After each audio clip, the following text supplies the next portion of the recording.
Եվրոպական խորհրդանի մեծարգո նախագահ, հարգելի պատգամավորներ, ինձ համար պատիվ է ձեզ պատմել, որ այս ամբիոնից իմ ունեցած նախորդ ելույթից ի վեր, որը 2023 թվականի հոկտեմբերի 17-ին էր, Հայաստանում և ընդհանրապես Հարավային Կովկասում այնպիսի փոփոխություններ են տեղի ունեցել, որոնք հարյուրամյա նշանակություն ունեն, եթե չասեմ հազարամյա։ Իսկ իմ նախորդ ելույթից անցել է ընդամենը 2 տարի 5 ամիս։ Ամենահիշարժան փոփոխությունը Հայաստանի և Ադրբեջանի միջև հաստատված խաղաղությունն է, որն արձանագրվեց 2025 թվականի օգոստոսի 8-ին ԱՄՆ մայրաքաղաք Վաշինգտոնում, երբ Սպիտակ տանը Ադրբեջանի նախագահ Իլհամ Ալիևը և ես ստորագրեցինք համատեղ հռչակագիր, որով ըստ էության Հայաստանի և Ադրբեջանի միջև խաղաղություն հաստատեցինք։ Հռչակագիրը որպես վկա ստորագրեց նաև ԱՄՆ նախագահ Դոնալդ Թրամփը։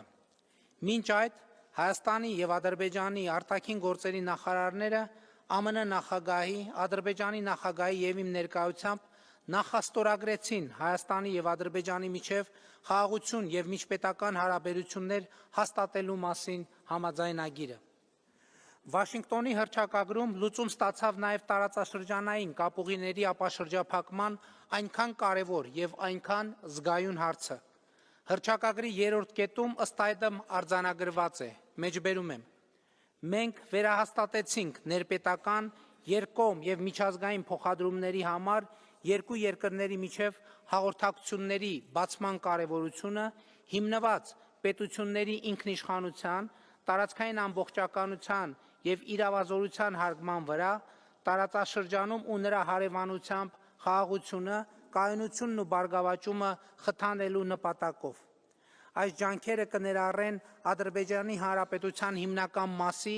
և Նախճեվանի ինքնավար հանրապետության միջև Հայաստանի Հանրապետության տարածքով անխոչնդոտ հաղորդակցությունը, Հայաստանի Հանրապետության համար միջազգային ու ներպետական հաղորդակցության փոխադարձ առավելություններով։ Մեջբերման ավարտ։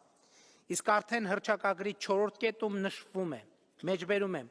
Հայաստանի Հանրապետությունը աշխատելու է ԱՄՆ-ի և փոխադարձաբար համաձայնեցված երրորդ կողմերի հետ Հայաստանի Հանրապետության տարածքում Թրամփի ուղի հանուն միջազգային խաղաղության և բարգավաճման հաղորդակցության ծրագրի իրականացման շրջանակը սահմանելու նպատակով։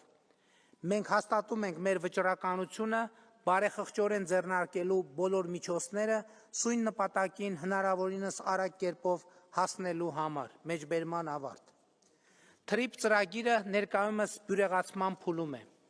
Հունվարի 13-ին ԱՄՆ-ի և Հայաստանի կառավարությունները ընդունեցին TRIP-ի իրականացման շրջանակը և առաջիկայում Հայաստանն ու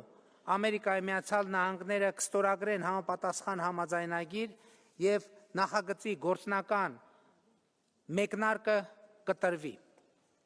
Հայաստանի կառավարության Խաղաղության խաչմերուկ նախագծից բխող այս ծրագիրը տրանսպորտային նոր հնարավորություններ կստեղծի արևելքից արևմուտք և հակառակ ուղղությամբ, հարավից հյուսիս և հակառակ ուղղությամբ հաղորդակցության համար, ինչը նույնպես դարակազմիկ